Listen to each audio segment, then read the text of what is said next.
It's working. This meeting is now streaming live on YouTube, according to this computer, but not on this one. So we'll just let it catch up so everyone can join us wherever they are.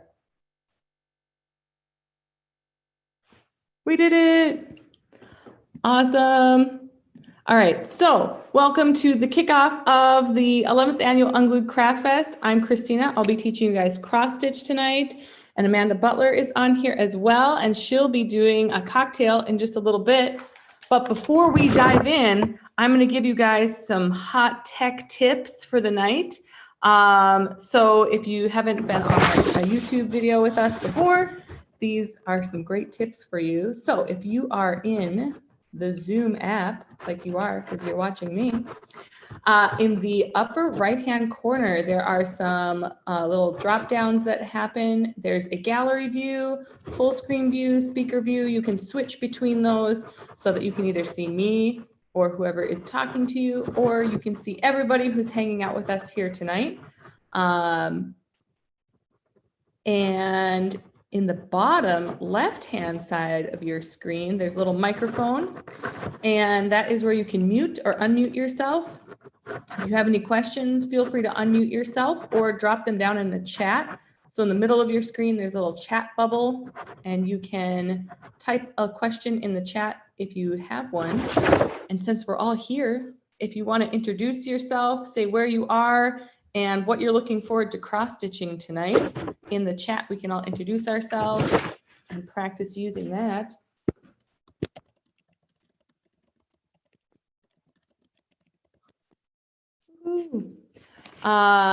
And then there is also next to the mute unmute button in the bottom left-hand corner of your screen, there's your video. We encourage you to have your video on if you'd like it to, but it's your choice. You can have it on or off during the little class we're having tonight. And then this is recorded and will be live on YouTube, so you can go back and check it out later if you want some more hot tips on cross stitch. And this class is only 1 hour long with both the cocktail and cross stitch. So if you have questions, make sure you get them in during that time frame. So we'll be done at about 8 o'clock tonight. Ooh, we've got Mary from Connecticut, and Emily and Hannah are here to cross stitch for the first time. Awesome. Very cool. So I am going to introduce Amanda, and she is going to help us get nice and warm and toasty with a cocktail tonight. So she has taught loads of mixology classes, all types at our Unglued camps and retreats. And tonight she's here to teach you the art of making a Paloma. So you can tell us all that fun. I'm going to spotlight your video. Excellent. Oh, yeah, there I am. Hello, me. Oh, hey. I haven't worn makeup in like, I don't know, very long time, so I'm practicing getting back out into the world. All right, I am Amanda. I do not pretend to be a crazy mixologist. I am the Padawan of an amazingly brilliant woman, Andrea Anderson, who has taught me everything that I know. And I'm going to take some of that and teach you guys tonight how to make a Paloma. If you, I don't know, did Andrea send out the recipe beforehand? Does anybody know? I'm not sure. Okay. Yes, I know that there was It's in the thing, in the direction. In the description on Facebook, yes. Perfect. Okay, perfect. I was like, I didn't want to have to type it out, but I would gladly do so. All right, perfect.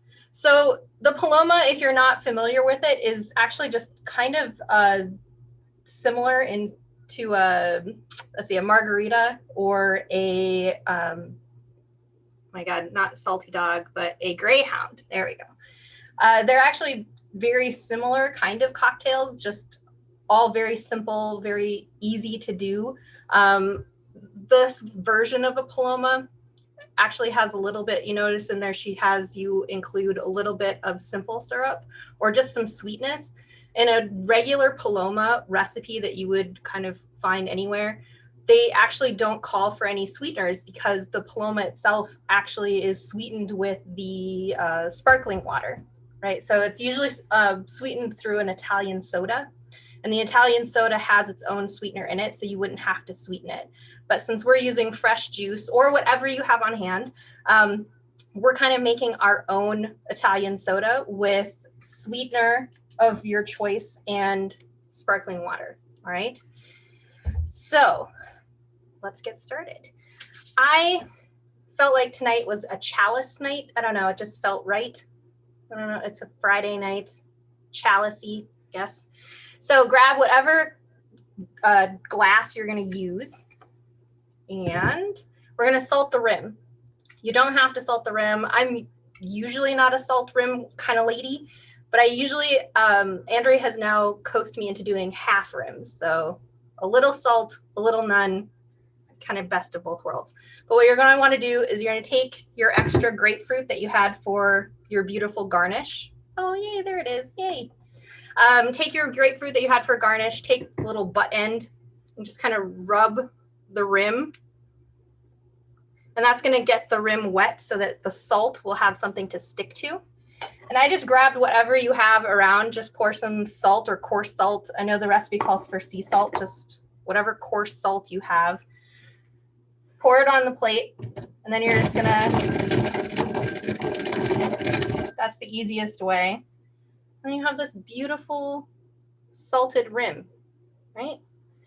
So we're already kicking that off, 10 out of 10. Great job. I know yours all looks amazing. All right, then you're gonna fill a glass with some ice. Since I'm at home, I'm obviously gonna get to use my own mitts, but obviously if you're gonna serve these to other people, don't just grab ice with your hands. But it is what it is today, so anyway. You wanna fill your glass with ice. All right. And first thing goes in our alcohol. We're using tequila. I'm using Silver Patron today. You can see that. There we go. And you're gonna want 2 ounces of this. Get this out of the way.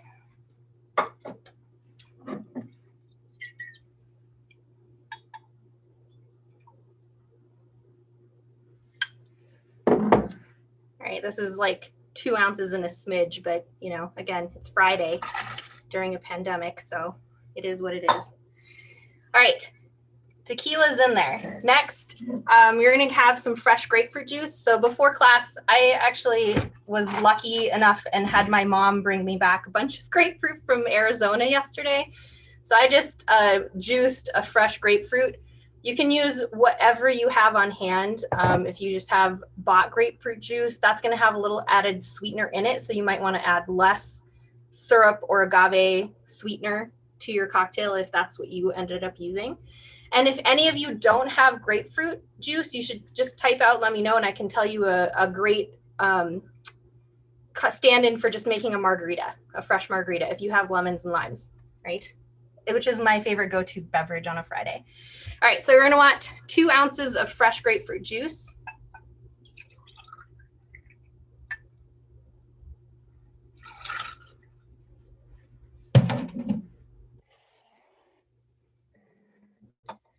We're gonna do the sparkling water last. We're gonna do a 1/2 ounce of lime. Again, I just juiced this lime ahead of time. Pro tip, if you ever wanna really make sure you get the best juice out of your limes, take a lime out of the fridge and then roll it on the counter with just a little bit of pressure. And that's gonna release all those juices so that when you open it up, you're gonna get a lot more juice out of that lime than you would have normally. But we only need a 1/2 ounce, so 1/2 ounce would probably be a 1/2 of a wedge. And I like mine tart, so I usually add a little bit more. Okay. Mary says she doesn't have grapefruit, but she has grapefruit, hibiscus, tequila, and has lemons and lime juice and orange juice. Any ideas? So many ideas. Okay, so you have, you said the grapefruit tequila? Is it grapefruit flavored tequila? Grapefruit hibiscus tequila. Oh man, that sounds amazing. That does sound delicious. Okay, yes. So you can make a margarita out of the same, just using limes. You said you had limes and lemons. So you're going to do 2 ounces of limes, 2 ounces of lemon. Okay. And then you can do 1.5 ounces of your specialty tequila and add 1/2 ounce of triple sec or any type of orange liqueur if you have that on hand. If you don't have orange liqueur, just do full 2 ounces of your specialty tequila. It'll be great. All right. You're going to want a sweetener. So do you know how to make simple syrup? Let me just break this down. I came in not knowing a single thing about cocktails ever. In fact, when I took the job with Andrea, I asked her if I had to like alcohol because I was a beer and wine lady. I didn't know anything about spirits. They actually were really intimidating to me. And it wasn't until she actually kind of taught it to me as a baker, like through a baker. I bake a lot, I cook a lot. And each of these are all different types of ingredients. And so what she sees when she opens up a liquor cabinet are ingredients for a delicious baked cocktail, right? And that's kind of what I had to kind of learn how to look at them like that. And basic things that she took for granted, like simple syrup, because she's been in the industry for so long, I had no idea. And I was always so embarrassed to ask, like, how do you make simple syrup? What is simple syrup? I now keep simple syrup, which is going to go in which is the next ingredient in our cocktail. I keep it in this cute little Hamilton glass that I got when I went to see Hamilton in Chicago. But I keep rosemary around, like any herb that you keep around, you can flavor these simple syrups. But simple syrup is literally just equal parts sugar, equal part water, boil it until it turns into a little, like just a little thicker than it was when you started. And that's it. Then you can put it in any container you want and keep it in the fridge for a month or a little more. And you have all the simple syrup you need for base cocktails, right? So I keep rosemary simple syrup around because I like grapefruit cocktails and tequila cocktails, margaritas, and rosemary adds just like a little kind of zzz to everything. So my simple syrup is rosemary, but you could use agave. You could use if you don't have simple syrup on hand and you don't want to make any, just pour some sugar, a little teaspoon of sugar in your mix and just mix it up, right? It's just getting some type of sweetness. You can also use honey. Honey is a really good one. Just kind of have to make sure you relax it. I usually will do the honey with the alcohol first. That alcohol kind of just relaxes the honey a little and lets it kind of blend in a lot better. So those are your sweetener options, all right? So for your fancy tequila, that's all you just need a little bit of sweetener. Let me look, what do I got? 1 ounce, 1 ounce of whatever sweetener you want to use. Shake that up and you're going to have like the best margarita. I'm actually really excited to hear about what that tastes like. Okay, for those of us making the Paloma, go to your simple syrup. Again, like I just said, my simple syrup is been cooled. It's been in my fridge for a while. I have it on hand all the time. And all I did was I put 2 sprigs of rosemary on the stove with 1 cup of sugar, white sugar, and 1 cup of water. And I just let it boil for like, I don't know, it was less than 10 minutes before I took it out. And then I just let it cool on the stove and then I use it in everything. So for this one, we're going to use, we don't need much. We're going to just do a 1/4 ounce. So it's really just a little bit, not much. All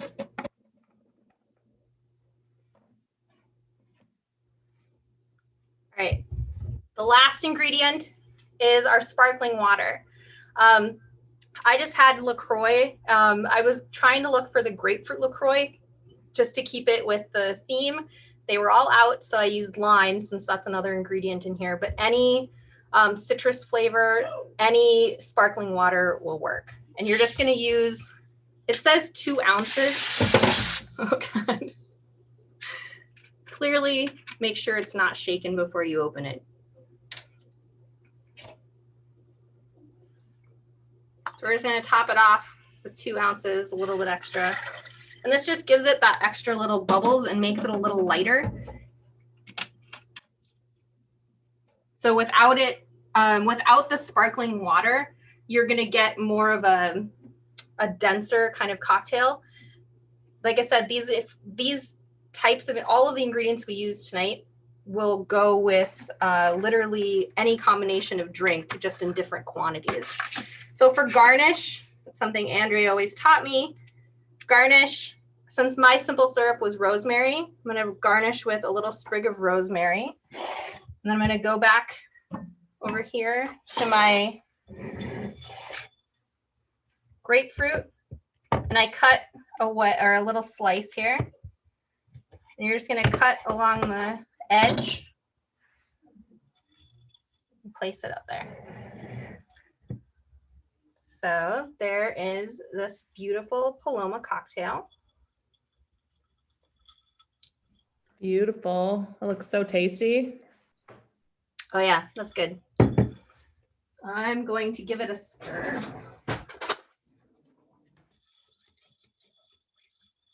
For those of you that used a simple syrup, you might need to stir it. Just give it a quick little stir. Oh yeah, that's good. Ta-da. Awesome. Thanks so much for showing us that cocktail, Amanda. That's awesome. Yeah. Very cool. Thank you. All right, let's go like this. Are you guys ready to craft now that you got your cocktail? I hope so. All right, so if you guys are doing this, you might have some supplies that you collected yourself, or you might have gotten one of our kits that came in a cute little bag like this. And inside that kit, there was a piece of cross stitch fabric. There's a pin in the very top of your crest, or not a pin, a needle in the top of your fabric there. And then you got two options of embroidery floss. We have black if you want to go classic. And then we got this super cool one that is like a color changing embroidery floss. So as you go, the color changes. And so your cross stitches will change as you go and kind of have this really cool effect to it. So those are those supplies. Ooh, and then you've got this adorable little hoop right here. And you can either put your fabric in the hoop to start with, or you can embroider right on your loose fabric. It's your choice. I'm going to put it in the ring since I think it'll be easier to show you guys what to do in here. But I'll also just put it out there that you can embroider just on here, and then you can bend it and manipulate your fabric a little bit better. Okay. So to open your ring, you just want to twist the screw at the top of your embroidery hoop, and that loosens the two rings. And then it'll pop out from inside each other. And you want to make sure you loosen it so that there's plenty of give for when you put the rings back together. Because when we put them back together, there's going to be the fabric in there, and it's going to need a little bit of extra space. So you'll take your fabric and you'll put your ring on the back side, okay? And then you're going to take your ring that has the screw on it over the top of that. And you definitely want to center it like side to side, at least on these sides, but then up and down, you can have that as your give. And I like to make sure that I have it kind of in the center still, because that way, when I'm finished with this, if I didn't have my cross stitch perfectly centered in my piece of fabric, I can just move it up and down my embroidery ring still. It's going to have a little crease from when we put this on, but that is a-okay. So you take it and you push it, and it also is helpful to put this like on the table to push it through, because then you can just put some pressure on this top ring and it'll push down on the bottom ring. So I'm going to do that real quick. I'll go like this so you can see me do it too.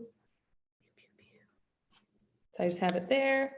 I put my ring on top, and then I just use that to push down. Okay, so now I have my circle here. Voila. And then to tighten it, to make sure that it's in place, you can tighten the screw a little bit at the top. And then pull down on the edges of your fabric to make sure that that fabric is taut in your embroidery hoop. You want to make sure that it has some tightness to it, because you don't want it to move around a lot. So I like to stretch it and then screw it back together So I'm pulling on the edges and then screwing it tighter as I go. I still have my needle in there, so I'm going to pull that out. All right, so now your hoop is ready to go. And when you're finished, you'll be able to tuck in these side pieces. So it'll be nice and pretty and finished in the end. But for now, we'll just let it be like that. All right, so that takes care of the first step. And that is making sure your fabric is ready to go. So you can put it in the hoop or leave it out and put it in the hoop later. The next thing would be our embroidery floss.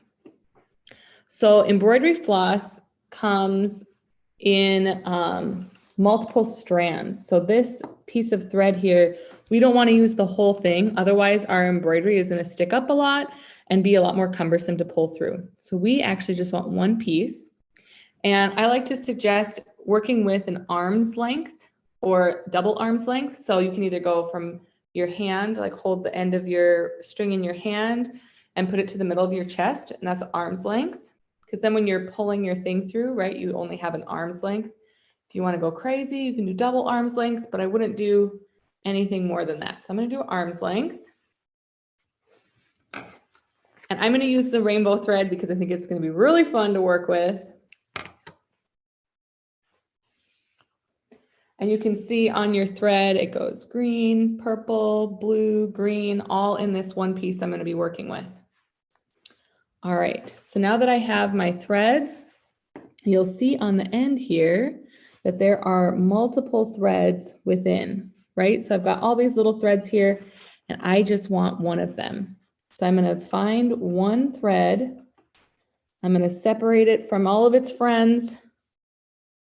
You can kind of see that. Does that help? Separate it from all of its friends.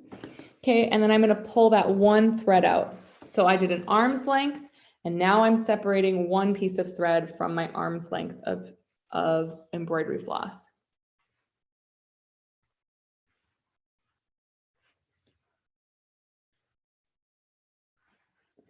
And I'm going to take a piece.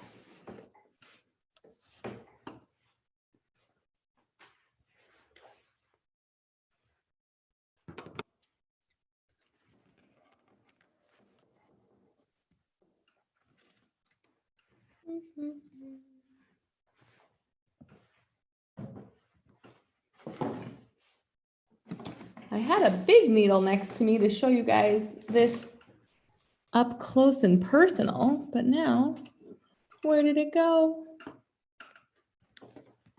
Just the problem. I'll be back in a jiffy. I've got more needles over here.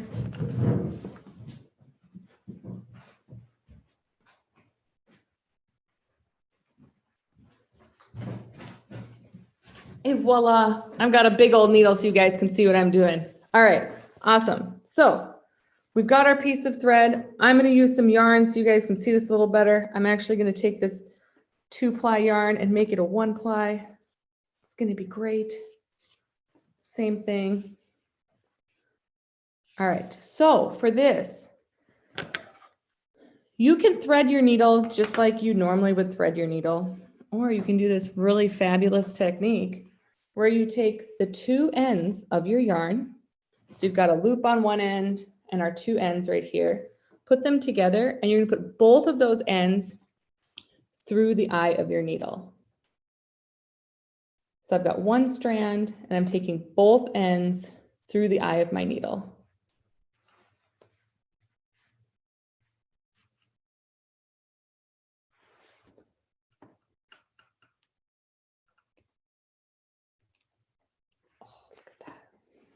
All right, so I've got a loop on one end and I've got my 2 ends coming out the needle on the other.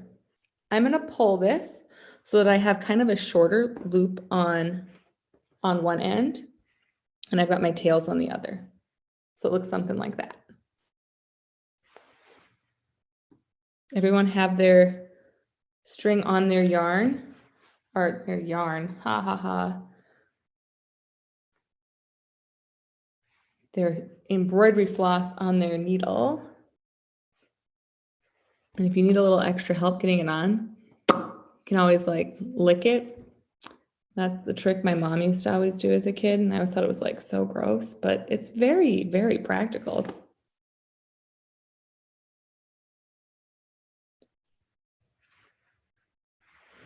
All right, so if you have your needle, it looks like this one, but that's super hard to see, so that's why I'm going to do it with this big old one. Okay, so then you have your embroidery hoop. And the first thing you're going to want to do is put your needle from the back of the hoop through the front. Okay, so I'm going to show you this on this lovely pegboard right here. I'm going to take my needle. Let's see. I have a pattern I want to do on here, so I'm going to make it so this is actually something I use. I'm going to put this right in the middle-ish here. All right, so I've got my pegboard. I'm going to put my needle through to the front. So that if the pink is my front of my pegboard here, oops. Also, I think I said it wrong too, guys. The loop is the part that's the long piece, and then you have a short tail with your two coming out. I think I said it opposite. I've got my needle, I pull it through to the front of my piece of canvas or cross stitch fabric, and then I'm going to pull, when I pull it through, I'm leaving the loop on the back side of the fabric. So I've got this little loop here on the back side. Okay. And then I'm going to start my X's. So with cross stitch, you can make either a diagonal lines across and then go back and fill them in, or you can make X's as you go. So I'm just going to make the first part of my X by going across. Oh, I should talk about where we're starting our pattern, huh? I go across and then I have the first part of my X. And then to secure my piece of string, I take the needle then through the loop. So I have my loop here. I'm going to take my needle down through that loop and pull and tighten. And then I have my new piece of string. This yarn didn't work so hot for me, but you can see what we did here with the front side is all pretty. And if this yarn didn't act like roving, I'll pick a new one and do it again for you guys. Then I would have my string that I could start going with. And since I didn't talk about this yet, I apologize. But on the back side of your guys' sheets, you had an instruction sheet in your guys' little kits that you had. Look like this. It gives instructions on how to do this. And then on the back side were some options for cross stitch patterns. You can do any of these cross stitch patterns. We also have a website on the top of here that if you want to go in and make your own pattern, like make all the things or make it say unglued or whatever you want to do, you can make your own pattern if you'd like to. And let's say you're doing, we'll just say ope for easiness, right? You'd find the middle of this pattern, which would be like the center of the P, right about there, that middle of the P, that would be my first X that I'd want to do.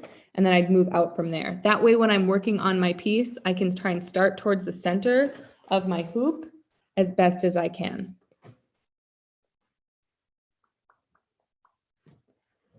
I've got some string that's not pretty string, so I'll use this yarn next.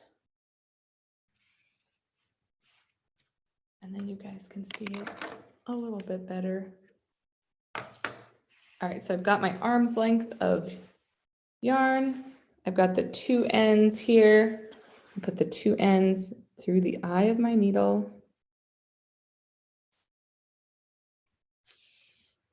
I'm gonna pull, so I've got my hoop, my loop at the end here, and I just have part of my tail sticking out at the top. So the loop end is the long end and the tails are the short end. I'm just gonna pull this guy out since that yarn broke on me. I'm gonna stick my needle coming through the front of my pegboard, the front of your fabric here. I'm gonna pull, but I wanna make sure I have the loop on the back side still. I'm gonna go across, diagonal into the next hole. I'm going to pull, whoops, I'm going to pull through so that I have that little line to make my X. And then on the back side, I've got a little tail here that's a loop. I'm going to take my needle through this loop. I'm going to pull until it tightens. Okay, and that is the way that I'm going to secure my string. And that way it's completely flat on the back. So if you wanted to take this out of the hoop, put it in a picture frame or make it into a button or that kind of thing, it's flat. All right, so then I'm going to take my string and I'm either going to go into the next hole right here. I'm going to make an X on the front. So I'm just going to either go in this top hole or this bottom hole. That's going to make an X here in this square that I'm looking at. So I'm going to take that to the front. And there are many schools of thought as cross stitch goes. One of them is to do a row of diagonal lines. So you make a row of lines.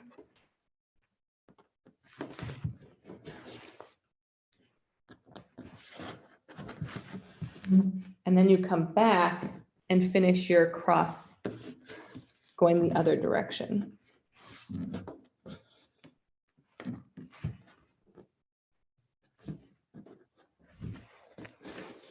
And you'll notice on the back of your board that all of your lines end up going up and down. And then on the front, you have these X's. Oh, and that's my cat making that noise next to the microphone. I'll get him out of here in a second. There's yarn. He needs the yarn.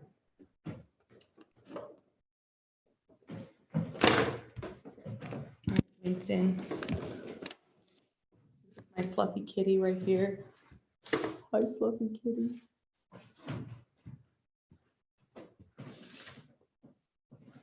All right, so you follow your pattern. Each one of the grid lines on your paper matches up with the grids of each of the squares. So the four corners that make a square are the grid on your pattern. So you fill that in until you have your design. So I'm going to keep going with this a little bit.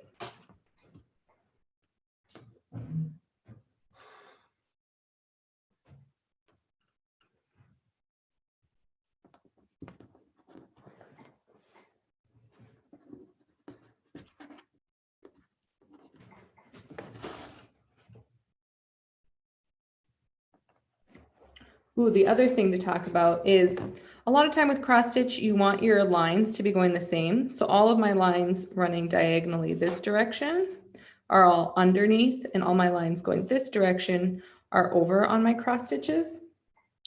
That just makes it look really nice and pretty.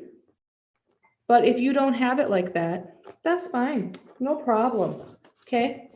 Especially like when you're getting started with cross stitch, just don't mind it. It'll be fine. But as a goal, just like think in your head about where things are going and how to make it look like everything is running the same direction. It just helps give it a cleaner look.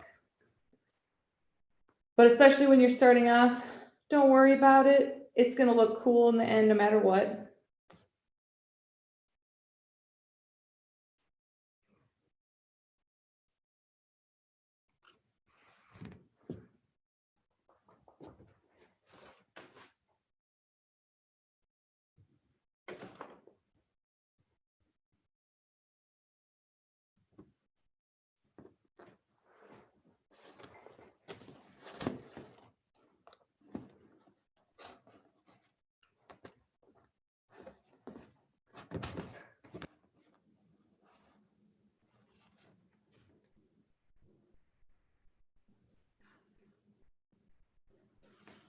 Now, my thread isn't going to go very far because these are giant X's on a giant board, but that gives me the opportunity to show you guys what to do when you get to the end of your string.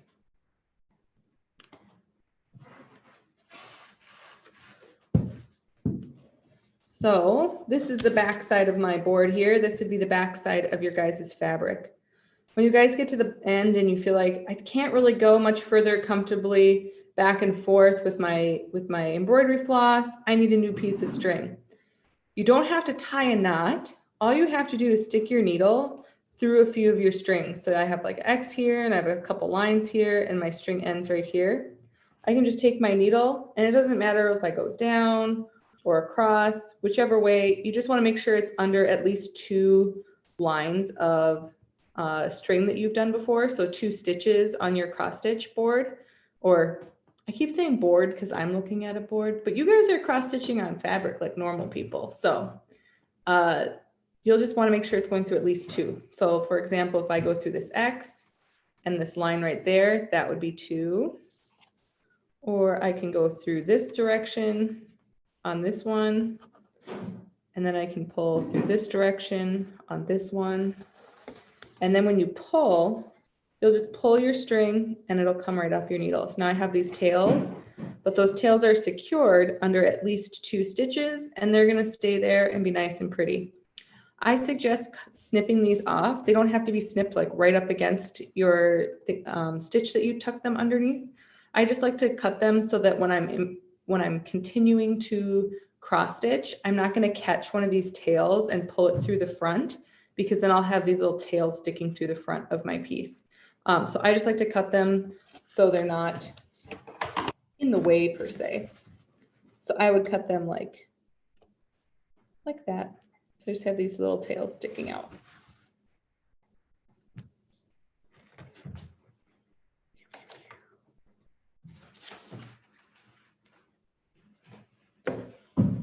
I just covered a lot of things. So if anyone has questions, feel free to like type it in the chat or unmute yourself and be like, start over or whatever you need me to do. And I'm gonna find my real needle and thread.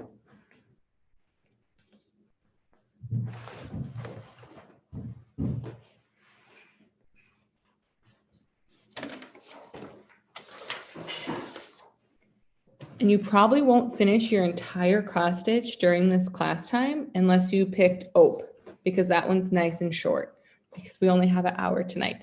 But this is something that once you get that X method down and you know how to start your string, and you know how to finish off your string, you can do any cross stitch you want. You just have to follow the grid lines. Like I said, with the ope, I usually try and start in the middle. Okay, I'm going to stop talking for a second so you guys can ask questions.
No questions. You guys are doing great. That's awesome.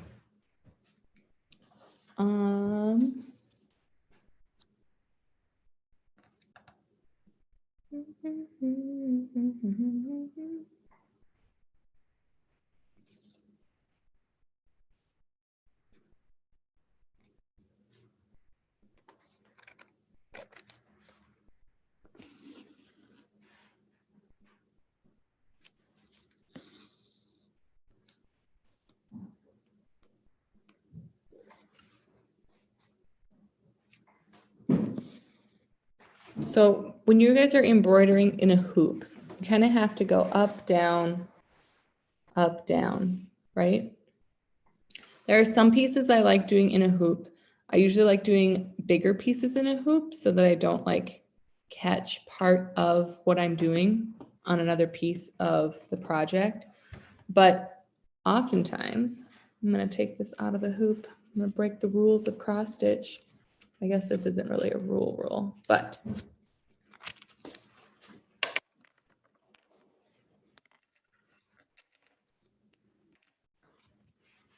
hot tips.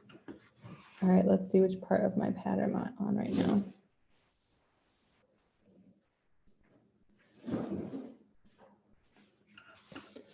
Okay. If I want to go across, instead of going with my needle in and up and like up and down, in and out of the front and back, I can take the needle and go where I want my piece to go. So I'm going to go in one hole. I'm going to have to try and get really close for this. Let me move this so I can see what you see. That's kind of hard to see. I'm going to go in one hole and then I'm going to put my needle down and across. So you can kind of see my needle there. It's coming in and out of two holes that I want it to go into. And then I can keep my needle on the top of the fabric at all times instead of going up and down. But this method only works when you take your cross stitch out of the hoop. If you're going in the hoop, you end up like pushing on your fabric up and down, and that stretches out your fabric. So you can go in and out with your fabric by just going across if you have it outside of your hoop. What other fun tips should I tell you guys about cross stitching?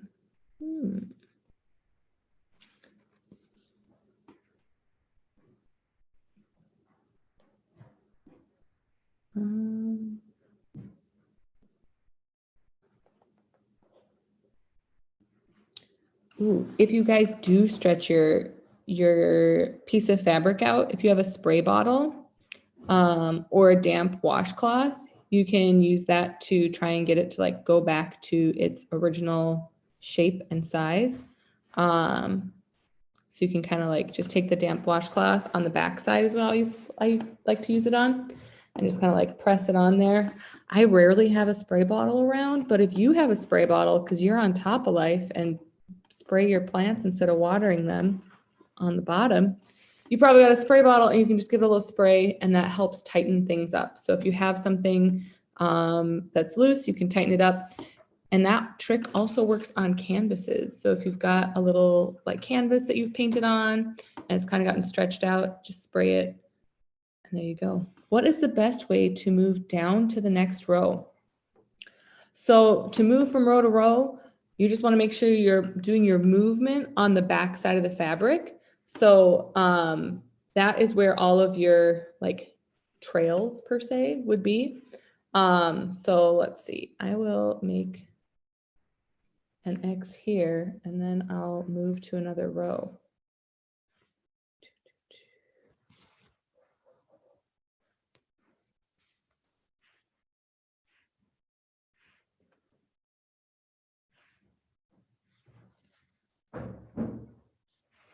All right, so mine isn't going to say anything because I haven't finished this letter yet. But let's say I wanted to go from this letter and I want to go over 3 spaces to my next one. I would have my string on the back side of my fabric and I would count over 1, 2, 3 rows. And then I'd put my needle in wherever it is, like wherever the bottom or the spot on that row that I want to move over to is. Let's see, I want this to be at the same height as this one. 1, 2, 3, ta-da. This is gonna be the top of my next letter. Okay, and I'm just gonna come out here and on the back of my fabric, I just trailed from wherever my last X was across. And you're not gonna really see that on the back of your piece because it's on the back, right? So you can just move from row to row just like that. Just like that, as my daughter says.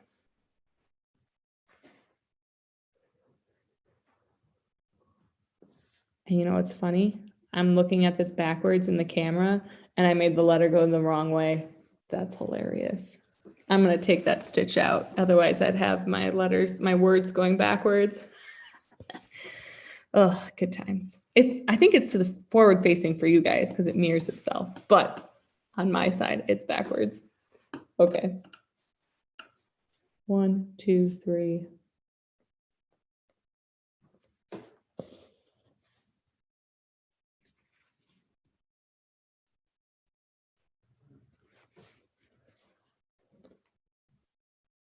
Ooh, how to take a stitch out.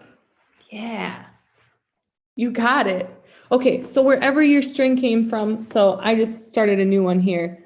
And let's say I get my string out the hole and I'm like, that's not where I wanted it. I like to pull the string tight to one side. So I have it tight here and it kind of like opens up that hole a little bit. And then I take my needle in the space that I can see the hole down and I put it back through. And I'm trying to make sure I don't catch the threads when I pull it back through. Otherwise, you kind of leave yourself in a sticky situation. So if you're just back tracing like a few stitches, then you can do this method where you pull your string to the side so it opens up that hole a little bit and then you pull your string back through. And now you can't even tell that I was just out that little tiny hole right there. And on the back of my thread, my back of my piece, I'm ready to go wherever I needed to go instead. If you end up making a mistake and you have to go back quite a bit, it's actually easiest to cut out your mistake instead of backtracking. I usually try, like if I catch a mistake, I usually try and backtrack like I just showed you as much as I can, because when you cut things out, you're going to end up cutting out more than you actually want to take out, right? Because the string, when you're cutting it out, it's going to loosen up and you don't have that chance to like tuck your tail in the back. So you end up having to backtrack a little bit. Great question, Erin. I love it. Any other questions? That's a very helpful thing to know.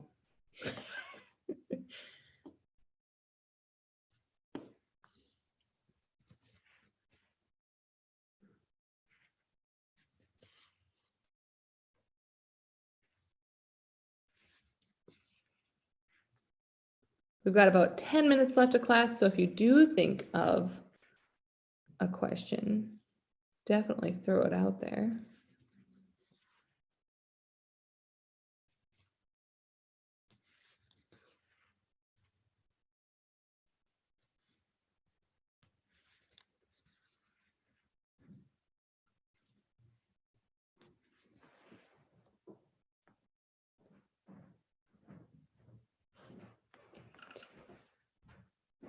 Ooh, I would love to review what to do when you run out of string.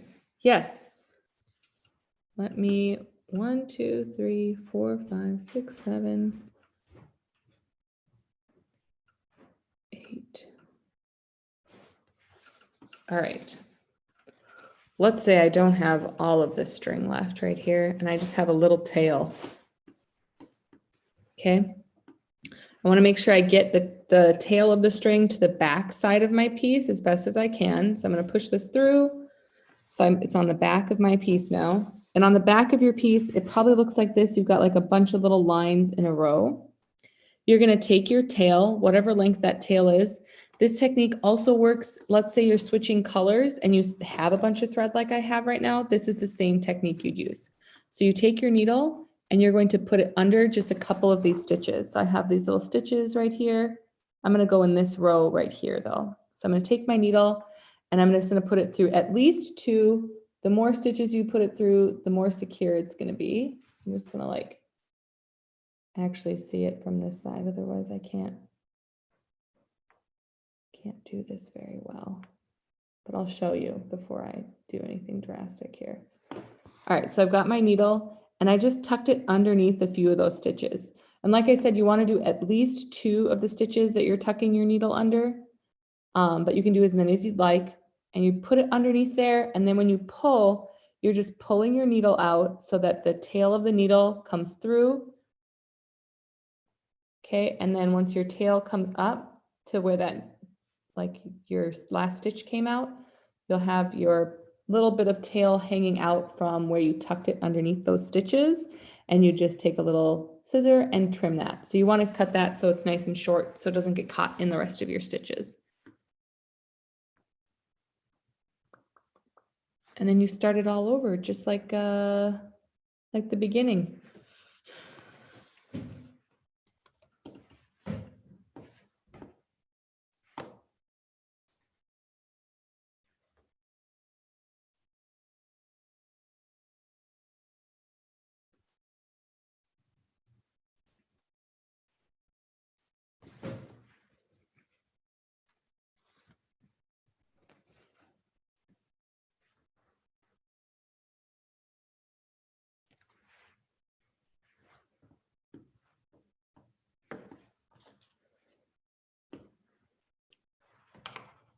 Does anyone want to show off how far you've gotten on your piece? Maybe, maybe not.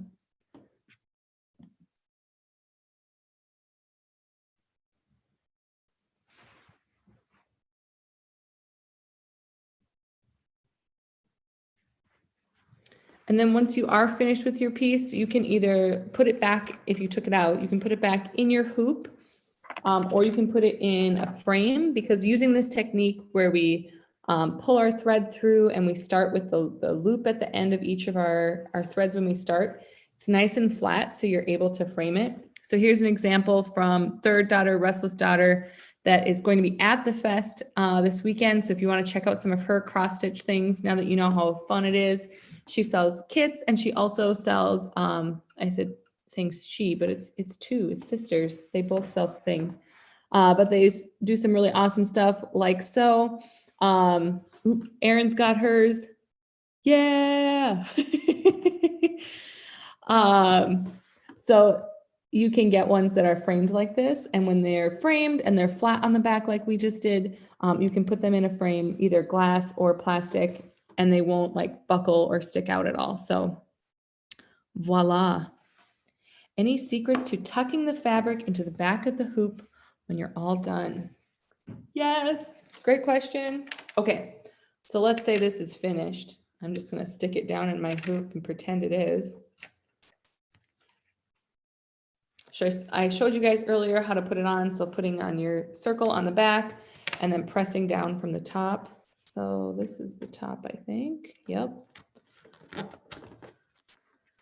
So I've got that. I twisted it so that it's nice and taut in there.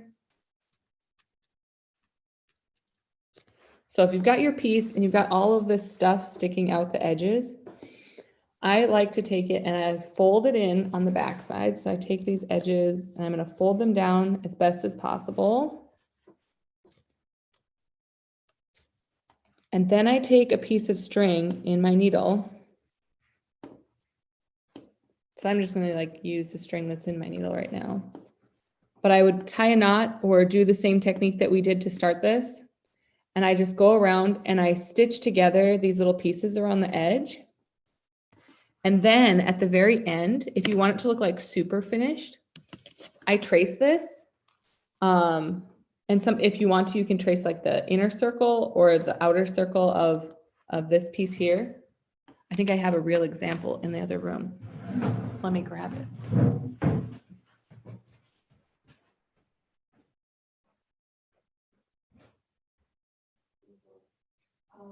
That embroidery hoop that says wonderful.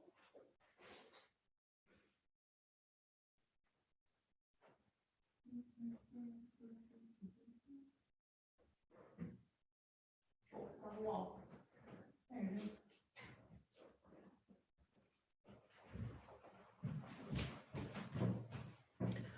So, sorry about that. Once you tuck all of your edges and you stitch them all in, if you take a piece of felt and you cut a circle and you just put a little bit of glue. So I glue to the inner hoop so you can see like the entire outer hoop here. I glue it right to the inner hoop where I stitch that down. So you can kind of see my fabric there from the fabric or from the front side. And then I just glue my circle down all the way around. And then I have a super finished back with the felt piece, and it lays really nice against the wall. It's not going to scuff up my wall at all because I have this really nice soft backing, and it just looks like super finished. So that's my way that I like to finish the back. And you can buy felt like super cheap at any craft store. I think they sell it at like Walmart even, or in Target sometimes. So you can find craft felt pretty much anywhere. Great question. Erin's just coming to the show with all the great questions. I love it. We've got 2 minutes left. So if anyone else has a question, they don't have to be, I mean, any question is great. I do a lot of crafting, so, you know, I probably have the answer to whatever your crafting needs are. Like for real.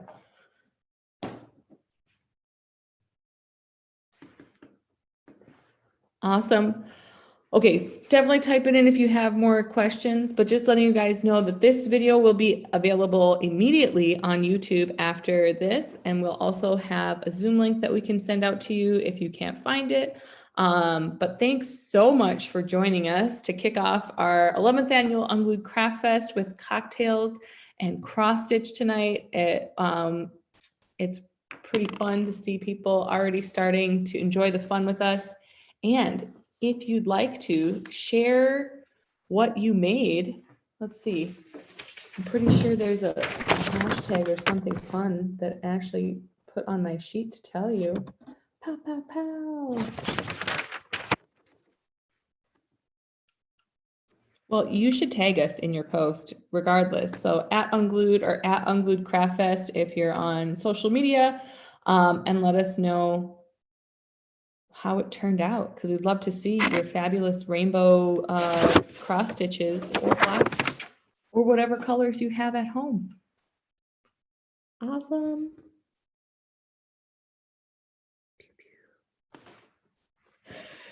Erin's got her whole card from a class we had a couple weeks ago. Yes.